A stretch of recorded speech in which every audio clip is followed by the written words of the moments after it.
dando inicio a este estudio del libro de Romanos, en el que ya estamos en el capítulo 3. ¡Wow! ¡Qué especial! ¡Qué maravilloso!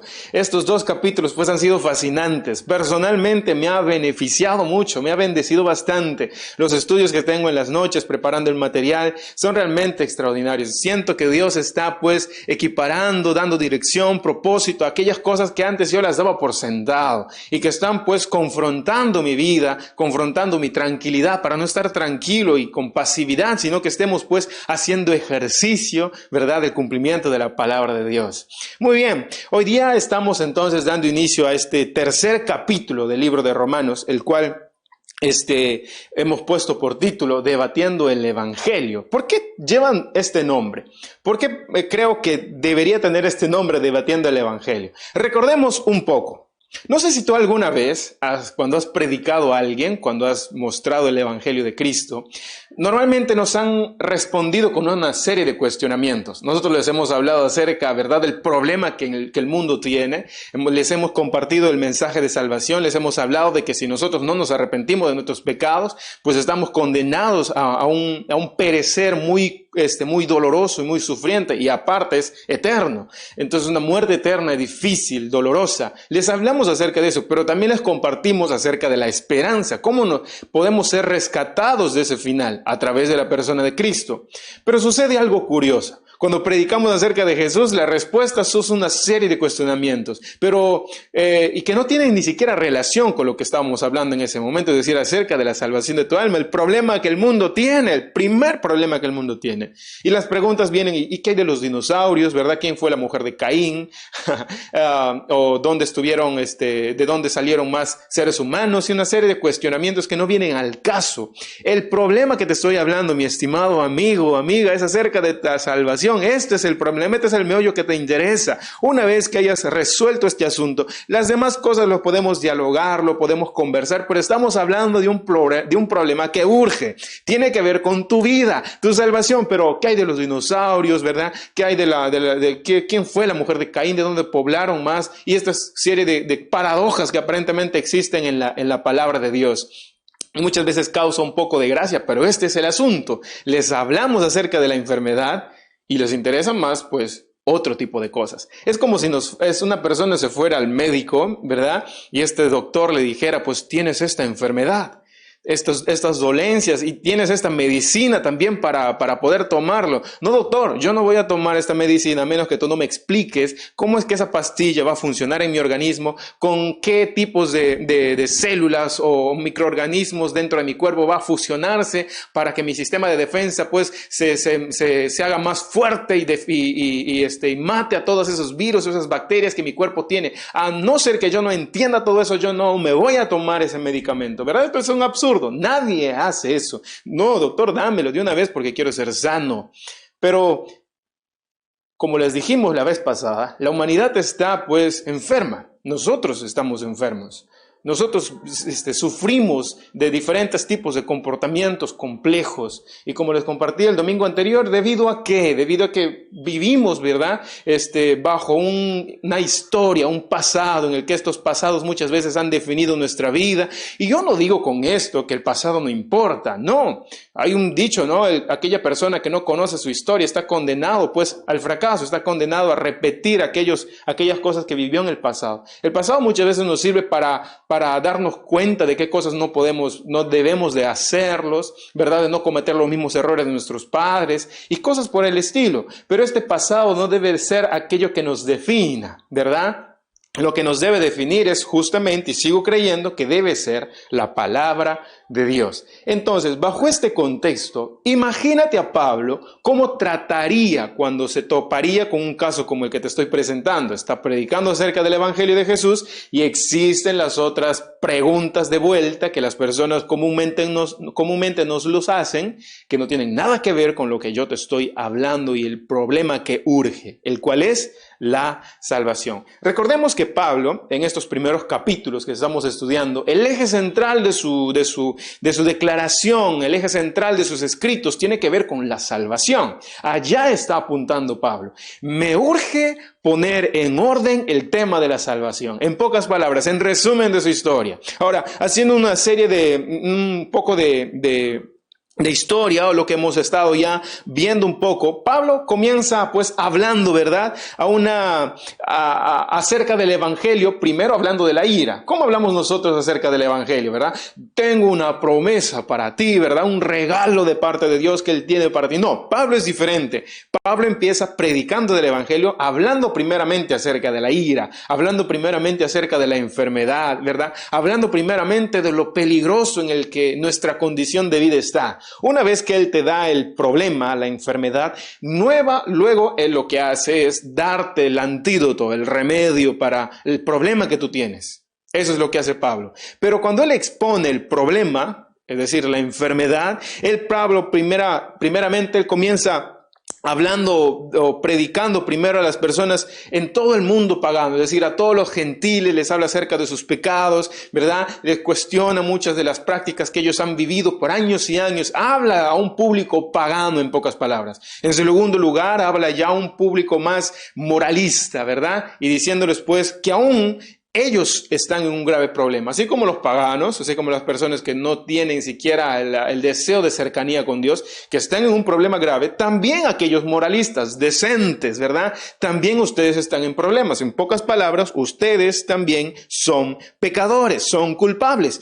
Y luego, la atención de Pablo se centra en los judíos, ¿verdad? Habla directamente a ellos, porque hasta aquí ellos fueron separados para el último lugar. Yo me imagino a los judíos, muy bien, Pablo, ese es el mensaje que necesitan escuchar estos paganos, estos moralistas. Y luego les toca el turno a los judíos y el mensaje también va para ellos. Los judíos habían puesto su confianza, ¿verdad? En el hecho de sus privilegios, ¿verdad? En el hecho de sus promesas y en el hecho también de las responsabilidades que ellos tenían. Creían que el privilegio o por el hecho de ser judíos, descendientes de Abraham, ya les hacía a ellos pues merecedores de la salvación. Pablo viene y dice que no es esto.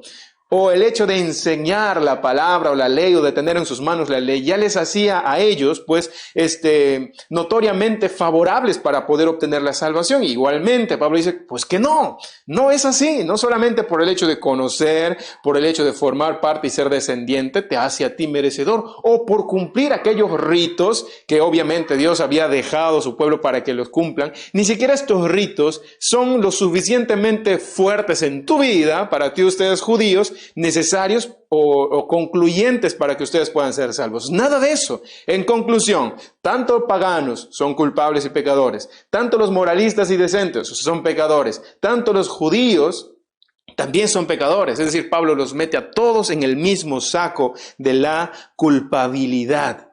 Entonces, por eso su atención está centrado justamente en ellos, acerca de los judíos, y Pablo tiene que arreglar un asunto, porque sabe que los judíos confrontan. No es tanto que yo les digo su verdad, bueno, ahí nos quedamos y me voy. No, momentito, Pablo, tú nos tienes que escuchar algunos asuntos. Y antes de continuar, recuerden que Pablo está escribiendo una carta, ¿verdad? Hacia los romanos, y él se anticipa, es como si él tuviera una conversación con un judío imaginario en este momento. Él se anticipa las cuestiones, se anticipa las objeciones que él iba a recibir cuando los judíos pues lean lo que está Pablo escribiendo. Y él se anticipa y debe solucionar este punto en estos momentos. Entonces, ¿dónde queda el privilegio que Dios nos ha dado de ser judíos, por ejemplo?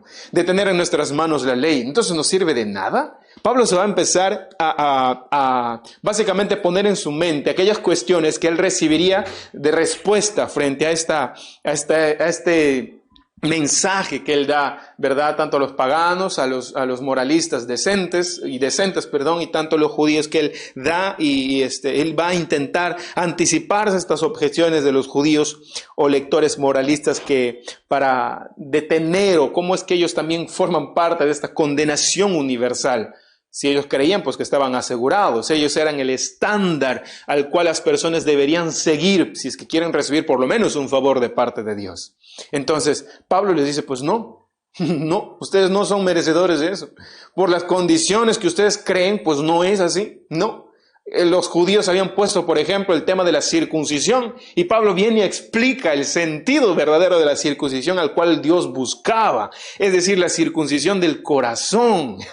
Allá apuntaba, es como quien decir, bueno, mijito, mi estimado, lo que Jesús o lo que Dios en realidad te estaba diciendo no es que tú tenías que circuncidarte y porque te has circuncidado vas a ser salvo. No, así no, sino la circuncisión del corazón. La circuncisión externa pues va a ser un símbolo de que tú ya te has circuncidado el corazón. Es como el bautismo ahora. Muchos creen que el bautismo salva. El bautismo no salva, el bautismo evidencia nuestra salvación. Porque una persona va y se bautiza, porque en libertad, porque ahora hace una manifestación pública ante los demás que esta persona pues se ha arrepentido, es una persona nueva, quiere formar parte de la comunidad de la iglesia de Cristo. ¿Me dejo entender? Esta persona está ansiosa, el bautismo nos salva. Lo que salva es el arrepentimiento genuino, es decir, de entregar nuestra vida a Cristo, es decir, Cristo se convierte en nuestro Señor y Salvador, y todas las demás cosas son externas, son pues la evidencia de que yo soy salvo. El bautismo es una evidencia de que yo soy salvo. El hacer obras, el ayudar a los demás es una evidencia de que yo soy salvo.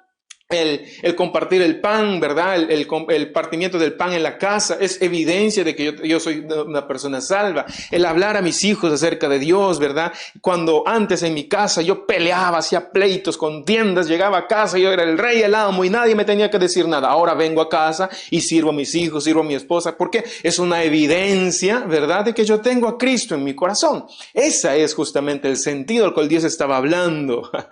Hay una circuncisión del corazón. Con eso no estoy diciendo, en pocas palabras, me pongo en el corazón de Pablo, que la circuncisión de nada aprovecha. Pablo va a explicar, es más, en versículos o en capítulos más adelante, él va a explicar justamente acerca de la bendición, de los beneficios de formar parte de la nación judía o ser un judío. Pero aquí en este punto no es su atención en este sentido, porque Pablo está resolviendo el asunto de la salvación. Su enfoque es en el asunto de la salvación. Ya sobre las demás cosas, ya Pablo también lo va a ir aclarando más adelante y en los estudios siguientes que vamos a ir haciendo de este estudio del libro de Romanos, también lo vamos a ir predicando. Por eso es que Pablo va a cuestionarse y en sí mismo, recuerda que Pablo también es un judío. Pablo no era cualquier judío, ¿eh? Pablo era un judío que odiaba a los cristianos. Él perseguía a los cristianos. Él estaba dispuesto inclusive a quitar la vida a aquellos que decían ser profesantes de Cristo. Entonces, Pablo sabía con qué tipo de cuestiones los judíos iban a responder, porque él era un judío en sí mismo. Y él mismo cuestionaba y tenía los mismos argumentos para debatir ante aquella persona que venía y predicara el evangelio de Jesús. Pablo ya sabía y tenía bien claro. Y es por eso que él se anticipa a aquellas objeciones que los judíos iban a venir a traer. Principalmente 3 objeciones Pablo anticipa. Estas 3 objeciones las vamos a ir desarrollando poco a poco. Es un estudio que creo Dios va a llamar poderosamente nuestra atención porque tiene mucha aplicación práctica. Hay mucho verso que consumir, que disfrutar, que comer, que alimentarnos. Así que hoy despierto tu expectativa para que seguramente es que tengo que ver una película de Netflix, que tengo que hablar con mis amigos. No, céntrate en estos momentos. Regálame unos minutos de tu vida, de tu tiempo hoy. Ayúdame en este sentido. Permítame compartirte el evangelio de Jesús. Permítame entrar a tu hogar. Permíteme robarte estos minutos de tu vida. Permítame explicarte acerca del evangelio que Pablo predica. Me gustaría que puedas hacerme ese favor inmerecido. Muchas gracias. Empezamos entonces la palabra leyendo así. Romanos capítulo 3, versículos del 1 al 8. Y dice así. ¿Qué ventaja tiene pues el judío? ¿O de qué aprovecha la circuncisión? Mucho en todas maneras. Primero, ciertamente que les ha sido confiada la palabra de Dios. Pues, ¿qué si alguno de ellos ha sido incrédulo? ¿Su incredulidad habrá hecho nula la fidelidad de Dios?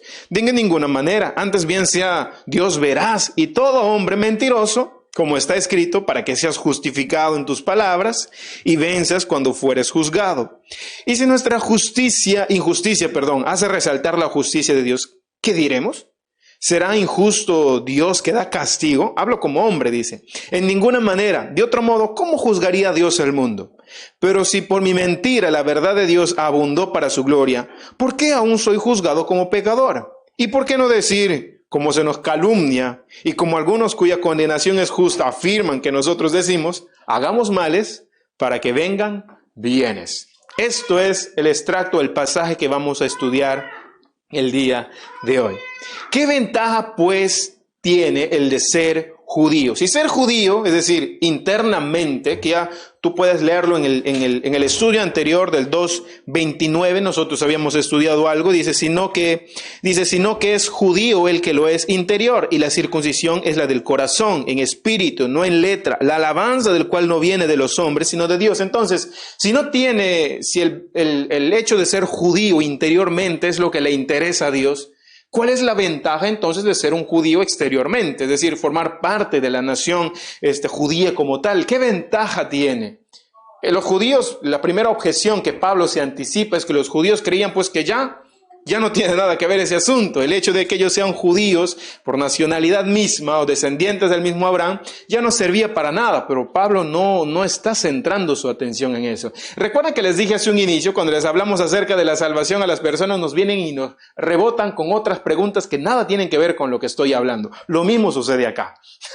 Pablo está hablando acerca de la salvación, es decir, el deseo de Dios que tiene de salvar a la humanidad. Nada tiene que ver tu nacionalidad, lo que tiene que ver es el interior de tu corazón. Y ahí les preguntas, y entonces, si soy judío por descendencia, si soy descendiente de Abraham, ¿ya nada sirve? Pablo se anticipa esto.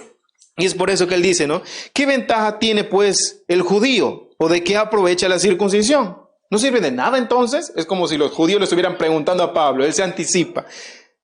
Mucho en todas maneras, dice, mucho en todas maneras existe una ventaja. Es más, si quieres que hablamos de ese asunto, pues ya, hablemos de ese asunto. Hay de muchas maneras. Es decir, claro, por ejemplo, primero dice ciertamente que les ha sido confiada la palabra de Dios. Hay una de las ventajas, por ejemplo. No es que yo esté discriminando, es que esté quitando justamente las bendiciones o los beneficios de la nación que Dios ha separado, ¿verdad? No es ese mi asunto. El asunto que yo vengo a tratar con ustedes es sobre la salvación. Entonces, ¿cuál es la importancia de ser un judío físico? En pocas palabras la pregunta, ¿no? El versículo 2 dice, no mucho en todas maneras. Primero, ciertamente les ha sido confiada la palabra de Dios. Pablo usa la palabra para abarcar todo el Antiguo Testamento. Recuerda que la Biblia ha sido escrita a lo largo de muchos años a través de muchos profetas, escribas, a los cuales Dios inspiró a estas personas para escribir. Es el que nosotros conocemos como la Biblia, el Antiguo Testamento, en este caso del contexto que Pablo está hablando, ¿verdad?, a los judíos.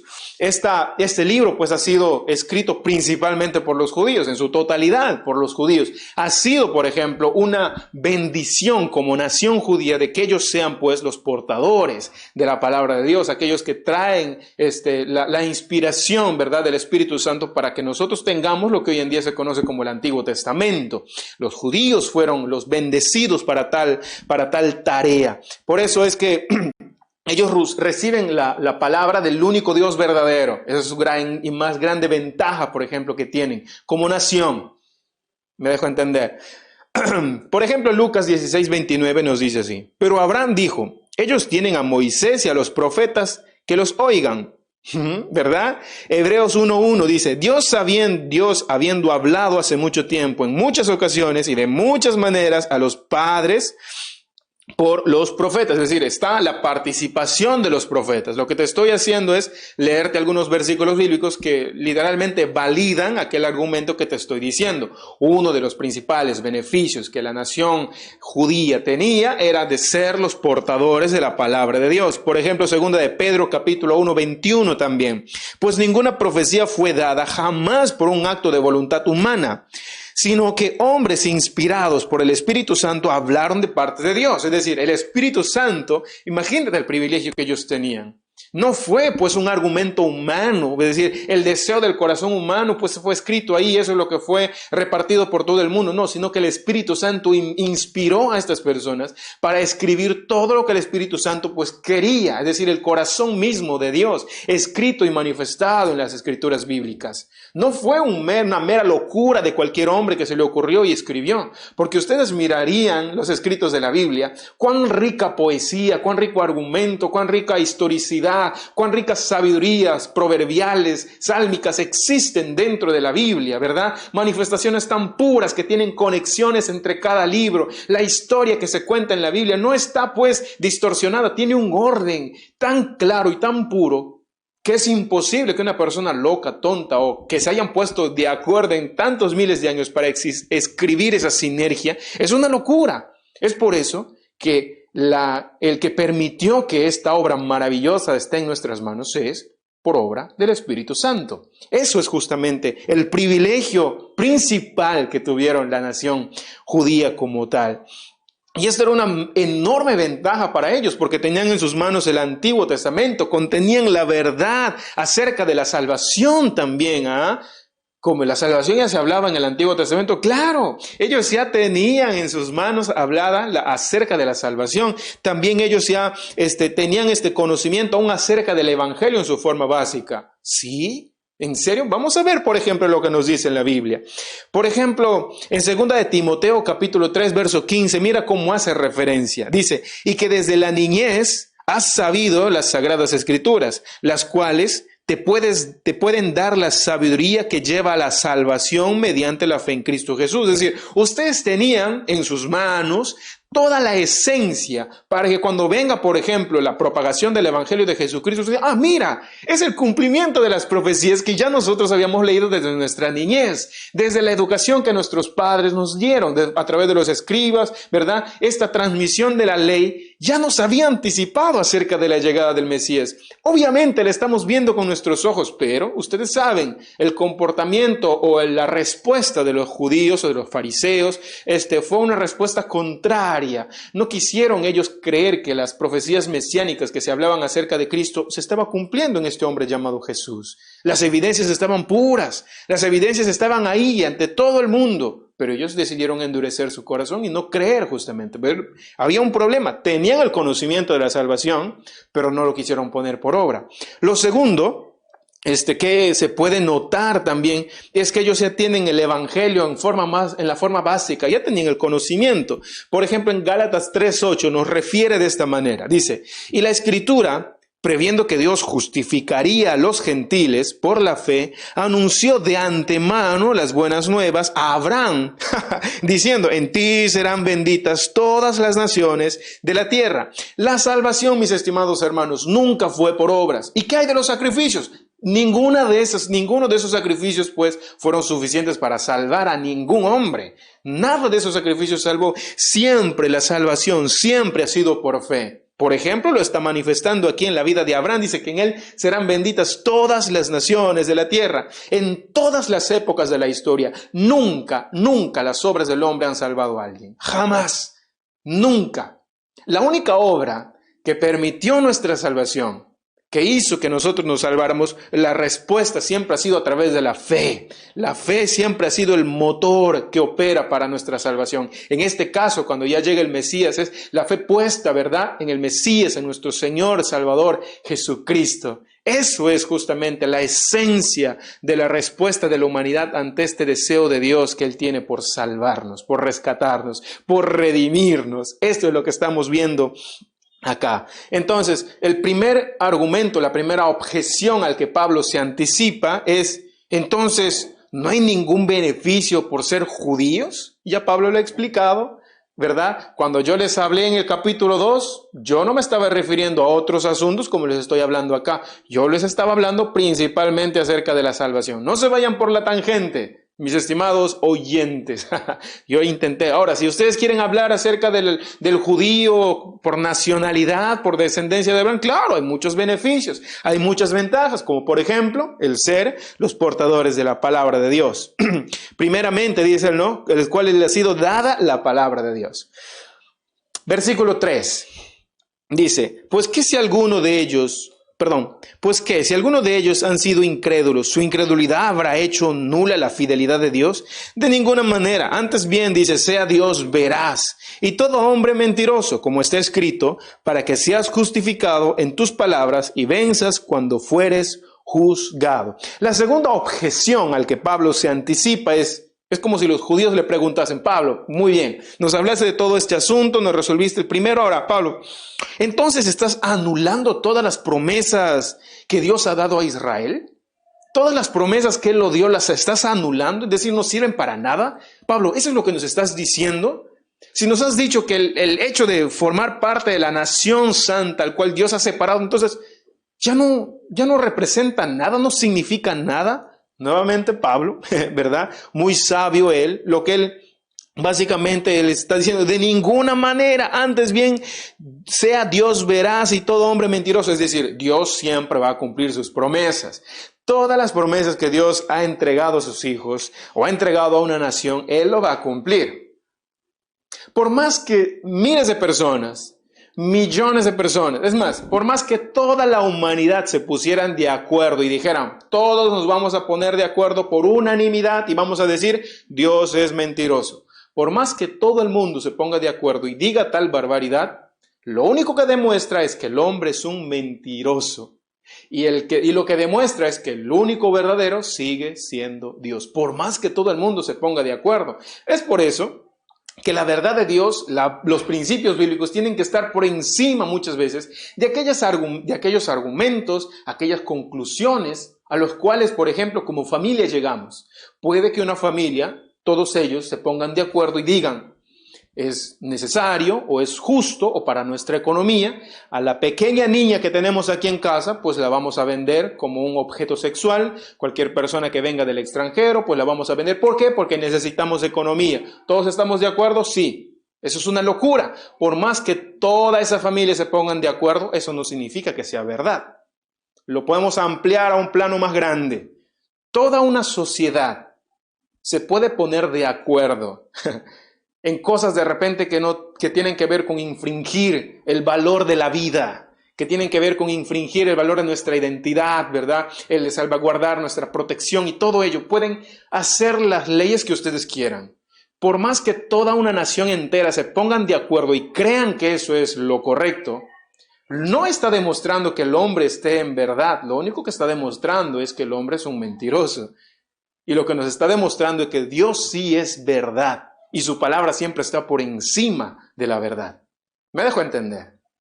Eso es lo que está sucediendo acá. Por eso la objeción, entonces, tú lo que nos estás diciendo es que ya nuestra nacional, entonces estás diciendo que Dios es mentiroso en pocas palabras. No, en ninguna manera, dice Pablo. ¿Cómo diría yo tal cosa, no? Es más, Dios nunca, jamás prometió a los judíos individualmente una seguridad incondicional. No.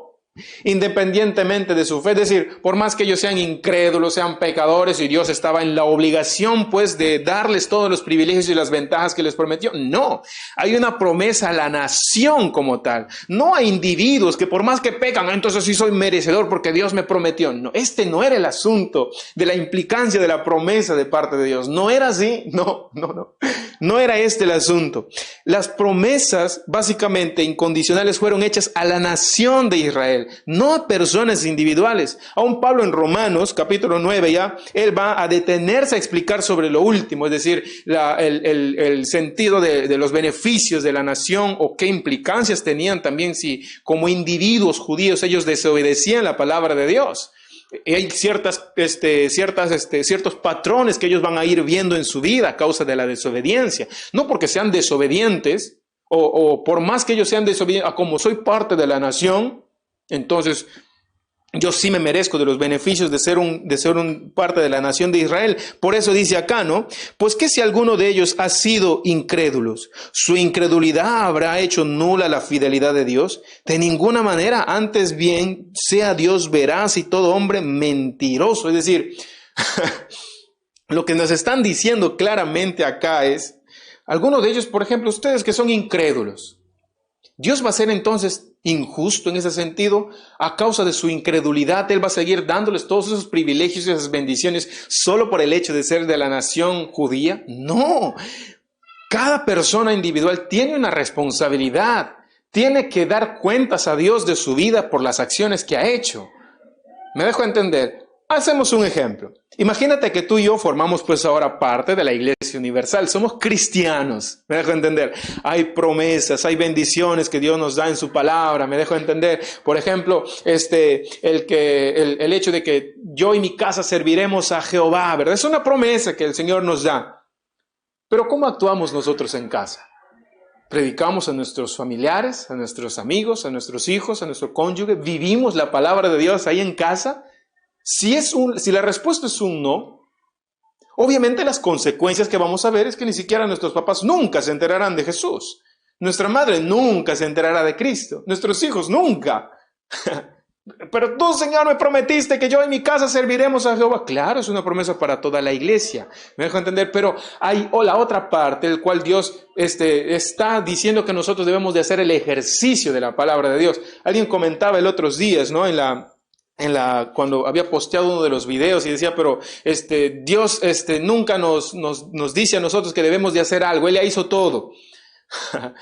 Si tú lees la Biblia con sabiduría, con sensatez, ¿verdad? No con orgullo ni altanería, pues vas a creer, pues te quedas con los brazos cruzados y ahí terminó tu vida. Entregaste tu vida a Cristo y punto. ¿Qué hay del proceso de santificación? ¿Dónde queda eso? ¿Dónde queda el ejercicio de perseverar? ¿Dónde queda eso? Eso es justamente hacer el ejercicio de la fe. Damas y caballeros, ladies and gentlemen, la Biblia dice que la fe sin obras es muerta, no sirve de nada. No sirve de nada, de nada sirve que diga yo creo en Dios con todo mi corazón cuando mis actitudes lo único que hacen es pues decir en pocas palabras que yo no creo en Dios. Ambas cosas van de la mano. Con eso no estoy diciendo que las obras vayan a ser un requisito para mi salvación, no. Las obras están mostrando ante los demás, es una evidencia de que tú ya eres una persona salva. Tú ya tienes a Cristo en tu corazón. Por eso justamente del propósito de las obras. Por eso Dios dice, ¿no? En el resumen de la ley y los profetas, amarás al Señor tu Dios con todo tu corazón, con toda tu alma, con toda tu mente, con todas tus fuerzas, ¿verdad? Y también dice, amarás a tu prójimo como a ti mismo. El amar a Dios, el amar a mi prójimo, están relacionados. Hay obras que debemos de demostrar. Cómo yo demuestro el amor a mi prójimo sirviendo, amando, perdonando, dando alimento, sirviendo, predicando de muchas maneras. Cómo yo demuestro mi amor hacia Dios. Obrando con bien, siguiendo a su palabra, orando, buscándole su rostro. De muchas maneras.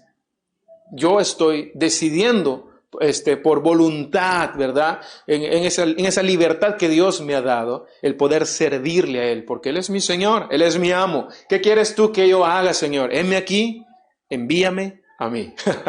Y es por eso que Pablo se encuentra con este argumento, ¿no? Y él cita, Pablo lo que está aquí es citando versos de la Biblia, ¿no?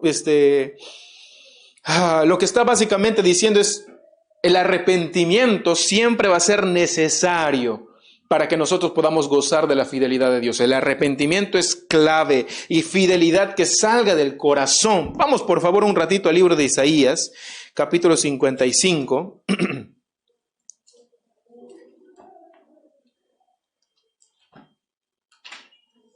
Isaías capítulo 55, versículos del 6 al 7. Mire lo que dice la palabra de Dios. Del 6 al 7 dice, buscad a Jehová mientras puede ser hallado, llamadle en tanto que está cerca, deje el impío su camino y el hombre inicuo sus pensamientos y vuélvase a Jehová, el cual tendrá de él misericordia, y al Dios nuestro, el cual será amplio en perdonar. ¿Dónde entonces están aquellos privilegios que como nación tenía? Aquí está el pueblo de Dios. No que ellos por el hecho de ser de la nación bendita, ellos ya tenían el privilegio, por más que pecados también que cometan, por más que sean adúlteros, mentirosos, no importa el pecado que cometan. Ya Dios, como Él les había prometido una bendición para la nación de Israel, entonces ya ellos estaban seguros. No, lo que Él siempre había, el requisito primordial, siempre había arrepentimiento, fidelidad a Dios absoluta. Siempre estaba en esos requisitos. Es más, esta es una muestra de lo que ya más adelante nosotros vamos a conocer viendo ya el Nuevo Testamento en la persona de Cristo. Siempre fue ese el argumento. A todas las personas se les ha requerido un arrepentimiento, fidelidad completa, oportuna, al momento en que Dios lo pide hacia Él. Siempre fue así, siempre. Nunca las obras, nunca los sacrificios. Jamás ningún sacrificio de paloma, buey, oveja, lo que sea, jamás ninguno de esos ha salvado a ninguna persona. Esos eran pues manifestaciones públicas ante los demás que mostraban acerca de la fidelidad de Dios. Y tenían sus razones, pero en el asunto de la salvación nada tenían que ver. Y eso es lo que Pablo está abordando en Romanos capítulo 3. Mi asunto principal, mis estimados oyentes, es la salvación. Si quieren discutir sobre otro asunto, muy bien, lo vamos a hablar. Capítulos después vamos a tratar sobre ese asunto. Así que no estén poniendo palabras en mi boca. En pocas palabras les está diciendo Pablo a ellos. El versículo 4 dice, no, de ninguna manera. Es lo que Pablo normalmente siempre usa, este versículo en varias partes. Es como decir absolutamente no. No dije eso. No. No he dicho eso. No pongas palabras en mi boca. Es un absoluto no. Dios siempre cumplirá su palabra. Dios siempre cumplirá sus promesas sin importar lo que el hombre diga o piense. Por eso, la incredulidad de algunos, ¿eso va a invalidar las promesas que Dios ha dado? No, de ninguna manera. No, Dios va a cumplir sus bendiciones sobre la nación de Israel. Pero obviamente hay una responsabilidad individual que tiene que ver con la salvación. Ese es el asunto que Pablo da. Aún por eso les dije hace un inicio, ¿no? Aún si toda la humanidad se pusieran de acuerdo sobre legitimar algo, si la Biblia dice que es ilegítimo, va a ser ilegítimo. Eso es lo que en realidad la Biblia nos lo declara. Ahora, Pablo lo que hace es citar el Salmos 51:4. Me gustaría que puedas leer, porque tiene un sentido muy grande el hecho de que Pablo lo citase. Salmos capítulo 51. Vaya conmigo, por favor. Salmos capítulo 51, versículo 4. Mira lo que dice.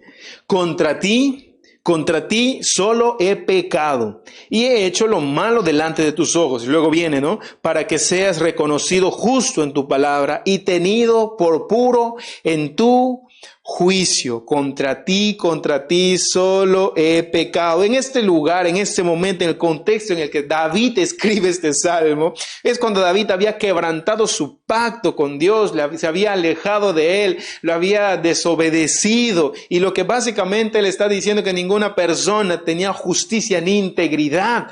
El mismo David está reconociendo su falencia y dice, yo soy un pecador, contra ti he pecado, yo fui el mentiroso, yo soy el que cometió la falta, tú eres el perfecto, tú eres el verdadero, perdóname, Señor, porque la falla que yo tengo lo hice pues contra ti, perdóname. Él reconoce su error, reconoce que necesita de Dios, reconoce que tiene fallas, que comete errores. Él está reconociendo eso. ¿Cuántos de nosotros hemos aprendido a reconocer nuestros errores? El otros días yo compartí un extracto del video y en el que decía, no te atrevas a subir a gobierno a menos que te hayas arrepentido. Necesitas arrepentirte. Aparte dije que tú no eres perfecto. Alguien me dijo, ¿y quién tú eres para que me digas que yo no soy perfecto? ¿Cómo sabes que yo no soy perfecto? ¿Cómo sabes que no soy bueno? ¿Estás diciendo que yo no quiero a mis hijos? ¿Estás diciendo que yo no cuido a mi familia? Jamás dije eso. Jamás dije eso, que no cuidas a tus hijos. Lo cuidas, claro que lo haces, pero nunca vas a llegar al estándar de ser el bueno, el perfecto. Siempre cometerás errores. A menos que tengas a Cristo en tu corazón, no vas a tener el empuje, la fuerza necesaria para muchas veces librarte de esos errores, porque no lo vamos a poder hacer. En nuestras fuerzas es imposible. Estamos nosotros condicionados al pecado. Un árbol de manzanos, ¿qué da? Manzanas. Un árbol de peras, ¿qué da? Pues peras. Un pecador, ¿qué hace? Pues peca. Esa es nuestra naturaleza. Estamos nosotros pues sumidos a esta naturaleza. Por eso necesitamos ayuda. Necesitamos de Cristo como nuestro Salvador y Salvador personal, para que pues Él nos dé lo que necesitamos. Para que las consecuencias del pecado ya pues no surtan efecto en nosotros. Como por ejemplo la condenación. Eso es lo que quería también Pablo referirse acá. Y la tercera objeción al que Pablo se anticipa es esta, ¿no? Imagínate a los judíos ahí diciendo, muy bien, Pablo, entonces lo que nos estás diciendo es que estás contradiciendo la santidad de Dios. ¿Estás diciendo entonces que Dios no es santo? Eso es lo que nos estás diciendo, Pablo. Y mira lo que responde Pablo aquí, siguiendo ahora leyendo los versículos de adelante, del 5 en adelante. Dice... Y si nuestra injusticia hace resaltar la justicia de Dios, ¿qué diremos? ¿Será injusto Dios que da castigo? hablo como hombre, ¿ah? En ninguna manera, dice, de otro modo, ¿cómo juzgaría Dios al mundo? Verso 7. Pero si por mi mentira la verdad de Dios abundó para su gloria, ¿por qué aún soy juzgado como pecador? ¿Y por qué no decir, como se nos calumnia y como algunos cuya condenación es justa afirma que nosotros decimos, hagamos males para que vengan bienes? Contextualizando lo que se habla hoy en día. Esto es lo que las personas dicen. Como nosotros, por ejemplo, creemos en la seguridad de nuestra salvación, es decir, los cristianos es lo que creemos. Si somos salvos, Él nos salva, ¿verdad? Ya nosotros tenemos la seguridad de nuestra salvación.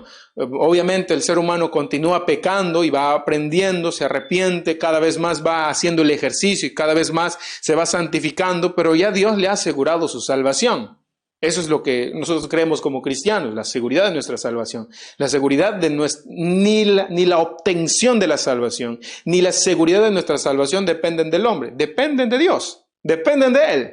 Así es el asunto. Ahora, lo que siempre se nos dice entonces, entonces tú puedes pecar y hacer lo que tú quieres y Dios igual te va a seguir perdonando. Entonces puedes hacer lo que te da la regalada gana, puedes inclusive drogarte, puedes salir y hacer todas aquellas cosas y tú fresh. Eso es lo que me estás diciendo, Pablo, en pocas palabras. Estás invalidando la santidad de Dios. Entonces, ¿dónde está la santidad de Dios? Si Dios es un Dios santo, ¿cómo puede permitir entonces pecados y afrentas y calumnias y todo este tipo de cosas? ¿Cómo puede resolver este asunto? Mira que esto te estoy haciendo una muy buena pregunta, Pablo. Y Pablo lo resuelve tal como lo estamos nosotros leyendo aquí. Vamos a ver cómo el desvío de la mente humana es tan perversa para pensar así. No solamente los judíos pensaban así. Dime si eso no es lo mismo que encontramos afuera. Cuando a alguna persona les predicamos acerca de Cristo, ¿no es acaso esto las mismas cuestiones con las que nos topamos? Entonces, tú puedes ir a la discoteca, tú puedes ir a drogarte, robar, matar, y tú, tranquilo. Como alguna persona le había preguntado en una entrevista que le hicieron a César Vidal, ¿no? Entonces, si una persona, pues es, por ejemplo, Pablo Escobar, ¿no? Que fue un gran drogadicto, que vendía drogas, ¿verdad? Era un patrón del narcotráfico y cosas por el estilo. Entonces, pues él daba cosas buenas al público, ¿verdad? Construía colegios, escuelas, centros de atención hospitalaria. Entonces, esta persona, por más que mal lo que fue, entonces él tiene su aseguranza en el cielo, porque él decía que era cristiano. Esa es la pregunta que le hizo el periodista, ¿no? Y a lo que él dice, ¿no? Obviamente y claramente se puede evidenciar en las obras, en el sentido del corazón que él tiene, pues que no era un cristiano. Obviamente porque nada de lo que él vivió, creía, refleja como evidencia de que ha sido una persona cristiana. Así de sencillo. Así es el detalle. Si tú has arrepentido de tus pecados y aún tienes ese deseo, por ejemplo, de robar y no crees que robar es malo, pues hay un problema todavía con tu salvación. Aún necesitas arrepentirte de tus pecados. Si te has arrepentido de tus pecados y aún crees que matar a alguien, violar a alguien, pues es normal. Lo siento mucho, pero todavía no. Necesitas arrepentirte de tus pecados. Por eso dice la Biblia, ¿no? De este cúmulo de cristianos que aparentemente eran, de aquí salieron muchos que fueron opositores a la palabra de Dios, fueron y transgredieron, pero esta persona fue cristiana, ¿y cómo es que salió? Mira, se perdió su salvación. No, nunca tuvo su salvación, en pocas palabras, jamás lo tuvo.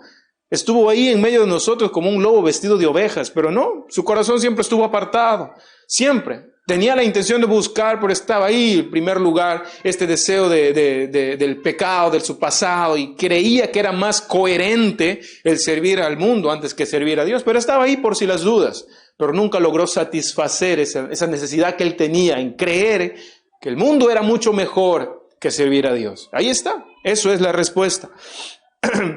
Y aquí pues vamos a ver algunas preguntas que él hace, ¿no? La primera pregunta, en pocas palabras, si específicamente los judíos, ¿no? Si nuestro pecado hace que la santidad de Dios sea más obvia, entonces nuestro pecado está aclarando que la santidad de Dios debe existir. Es decir, debido a que yo soy pecador, entonces pues está dando puerta a que Dios es santo. Entonces debería pecar más. Debo de pecar más entonces para que Dios sea santo, Él siga mostrando su santidad y me siga perdonando y perdonando. Debe pecar entonces, debería pecar más, con justa razón. Es lo que él está pensando. Y la pregunta 2, ¿ese Dios no es justo o no es injusto como para infligir ira? ¿O no es así? Ese Dios no es injusto, ¿verdad? Y eso es lo que llegan a la conclusión.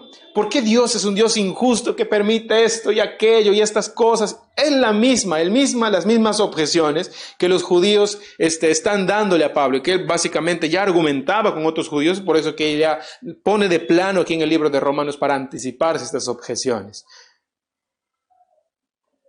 Dios es un Dios injusto entonces, para condenarnos. Porque si él fuera un Dios justo, no permitiría nada de esto, nada de estas cosas que nosotros vemos a nuestro alrededor. Por eso Pablo dice acá, mire cómo él lo explica, mira, con este contexto que les acabo de hablar, ahora leamos nuevamente y mira cómo va a alumbrar nuestra mente. Dice, y si nuestra injusticia hace resaltar la justicia de Dios, ¿qué diremos? Es decir, si nuestro pecado hace resaltar la justicia de Dios, las obras de bien de Dios, ¿qué diremos? ¿Será injusto Dios que da castigo? ¿Por qué los está castigando? Entonces es un Dios injusto. Hablo como hombre, es decir, me estoy poniendo en el lugar de ustedes, porque este es el argumento, la objeción que cualquier persona común y corriente hace. Un pensamiento no bíblico, obviamente. Por eso él dice, hablo como hombre. Esto es lo que las personas creen. Y él dice en verso 6, la respuesta, en ninguna manera. De otro modo, ¿cómo juzgaría Dios al mundo? ¿Cómo juzgaría Dios al mundo? Dice, de ningún modo. Porque Él juzga obviamente al mundo, no basado justamente en aquello que los hombres están creyendo que Dios es un Dios injusto. Todas las cosas que Dios hace son justas, son buenas y buenas en gran manera. No hay nada de lo que Dios haga que sea injusto. Todo lo que Él hace es justo. Dice, verso 7.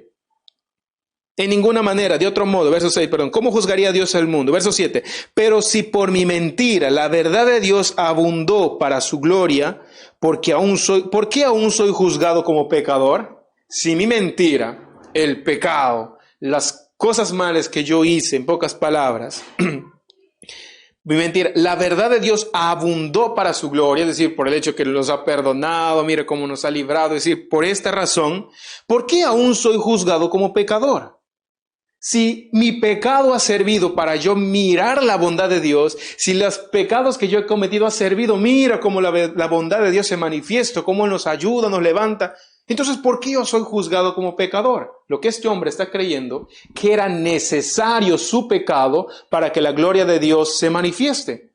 Craso error, es una tontería. ¿Cómo es posible que el hombre se atreva a creer que la gloria de Dios, su manifestación de su gloria, dependa de su pecado? No. No es así. ¿Cómo es posible que la barbarie del pensamiento humano llegue a ese tipo de objeciones y conclusiones? Es imposible. Dios necesita que tú peques para que Él muestre su amor y su bondad. No, es un absoluto no. ¿Por qué aún soy juzgado como pecador? Dice. ¿Y por qué no decir cómo se nos calumnia? Mira, se está poniendo en un lugar de otros. Esto es lo que sucede. Como se nos calumnia. Y como algunos cuya condenación es justa. Es decir, ustedes son condenados y es justo su condenación por la perversidad de estas objeciones que ya en muchos lugares me han objetado y me lo han dicho. ¿Y por qué no decir como se nos calumnia y como algunos cuya condenación es justa, afirman, dice, que nosotros decimos? Ellos están afirmando que nosotros decimos. Ustedes están diciendo, mire, si los cristianos dicen eso, los cristianos piensan eso, en este caso los judíos. Pablo piensa eso. Pablo está diciendo que Dios es un Dios injusto. Pablo está diciendo que Dios necesita del pecado de los hombres para que Él pueda manifestar su gloria. Pablo está diciendo que ya los judíos no tenemos ningún tipo de privilegios ni servimos para nada y entonces todas las bendiciones de Dios cayeron en plato roto. Eso es lo que está diciendo Pablo. Y por eso él dice y se anticipa, ¿no? Como se nos calumnia y como algunas cuya condenación es justa, afirman que nosotros decimos, hagamos males para que vengan bienes. Peca todo lo que tú quieras para que se pueda mostrar la gloria de Dios. Si no pecas, entonces Dios no va a manifestar su gloria. Terrible patraña. Terrible perversidad de la mente del hombre para creer semejante cosa. ¿Sabes cómo me asombré cuando yo leí y empecé a estudiar esto? Porque en muchas de las tantas conversaciones que tuve cuando prediqué la palabra de Dios, me he topado con esto. Nunca lo leí de esa manera. Y dije, Señor, wow, este mismo problema no solamente sucedió allá, sino que está sucediendo ahora. Las personas se han atrevido a creer esto. Las personas creen cada una de estas cosas. ¿Necesitan ellos pecar para que Dios manifieste su gloria? Entonces pequemos, pues, si Dios al fin y al cabo Él nos va a perdonar. Bueno, es como el Aladino de la lámpara maravillosa. Cada vez que froto la lámpara sale el genio. ¿Y cuáles son tus deseos, hijo mío? Y Él nos lo da. No, patrañas. Esas son fantasías animadas de ayer y hoy. No son ciertas. El hombre tiene una responsabilidad aquí en esta tierra. Y lo que Dios demanda es arrepentimiento, fidelidad a Dios. Esos fueron siempre. En el antiguo pacto, en el nuevo pacto, siempre fueron estos necesarios. El arrepentimiento, la fidelidad completa a Dios. Contrario a ello, ¿cómo se llama? La Biblia ya lo hemos estudiado. Impiedad e injusticia, ¿verdad? Porque la ira de Dios, ¿verdad?, se ha manifestado contra toda impiedad e injusticia. Esto siempre ha sido la clave. La impiedad y la injusticia ha estado manifiesta en toda la historia de la humanidad. El hombre no quiere arrepentirse. El hombre no quiere reconocer a Dios en todos sus caminos. El hombre se ha alejado. El hombre ha creído en mentiras, en el padre de la mentira. Si nos apartamos de Dios, es decir, si nos alejamos de Dios, de quien nos terminamos acercando es del diablo. Así es el asunto. No es que te quedas solo, soy mi propio Dios. No, si tú crees ser tu propio Dios, el Dios que tú tienes es el diablo. Así de simple. Pero si tú reconoces a Jehová de los ejércitos como tu Dios, a Jesucristo como tu Salvador, entonces ahí está tu relación. Me dejo entender. Entonces vive lo que la Biblia nos está manifestando. Esta es la salvación para todo aquel que cree. Al judío primeramente y después al griego o al gentil. Pero la salvación es para todos. La salvación se ha manifestado todo. Por eso, justo ayer en la mañana tenía una conversación con un amigo. Me preguntaba acerca del reino de Dios. ¿Qué significa el reino de Dios? ¿Qué significa el reino de los cielos se ha acercado? Luego viene arrepentidos y convertidos, ¿verdad? Porque el reino de los cielos se ha acercado. Esta es una manifestación del reino. Es decir, la salvación ha llegado a tu puerta. Está tocando tu vida. Necesitas arrepentirte de tus pecados. Porque igual, o entras en la lista de los judíos, o entras en la lista de los moralistas y los decentes, o entras en la lista también de los paganos. Todos ellos son pecadores. Necesitan de Cristo, hacer de Cristo su Señor y Salvador. Yo necesito, mi esposa lo necesita, mi hijo lo necesita, mis padres necesitan de Cristo. Todos necesitamos de Cristo. ¿Cuál es la decisión que vamos a tomar? ¿Vas a ir en contra de Dios o te vas a acercar a Él, arrepentido y fiel a Él? ¿Qué decisión vas a tomar? ¿Cuál es la decisión que tomarás en tu vida? Dios siempre se ha presentado como el juez de todo, el soberano. ¿Qué persona podría objetar esto? ¿Qué persona? Lo que dice él, ¿no? Si mi mentira destaca la verdad de Dios y así aumenta su gloria, ¿por qué todavía se me juzga como pecador, en pocas palabras?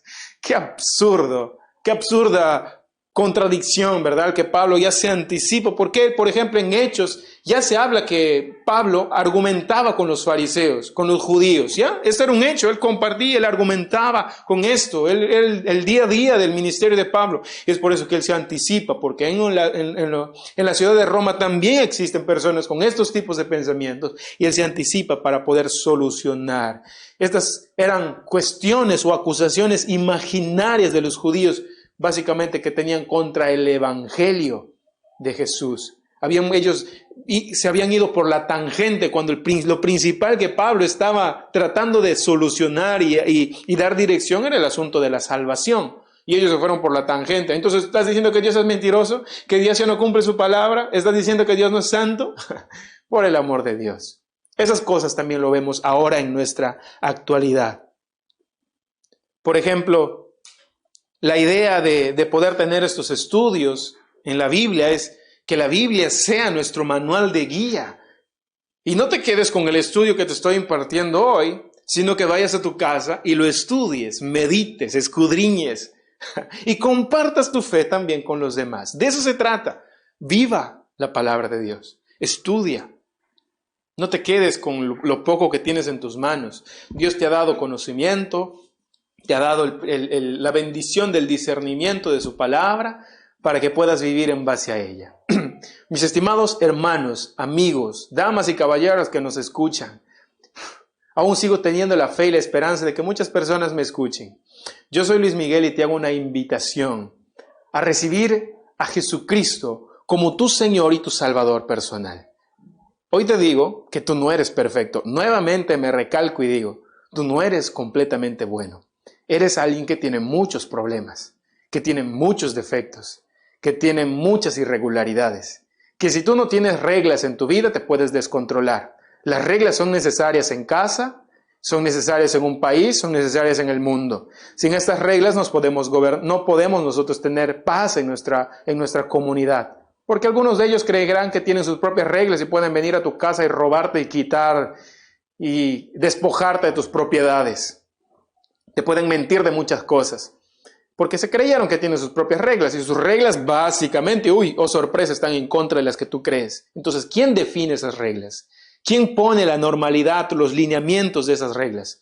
¿Saben quién los pone? Es Dios, a través de su palabra. Llegarán tiempos en que a lo malo lo llamaremos bueno y a lo bueno lo llamaremos malo. Pero nuestro deseo y nuestra decisión como cristianos es seguir exaltando el nombre de Dios y creyendo que todo lo que Él dice bueno en la palabra, nosotros lo llamaremos bueno. Y todo lo que Él dice que es malo en su palabra, lo llamaremos malo.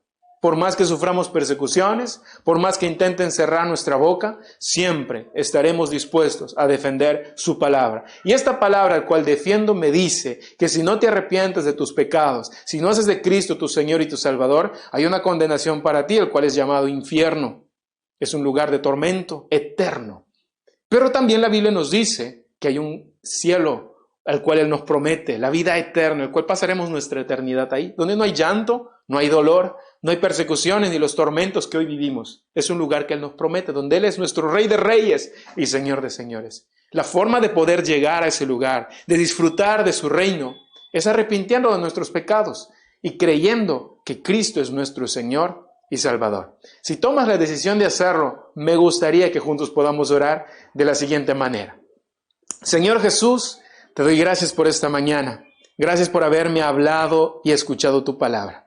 En esta hora comprendo que necesito de ti.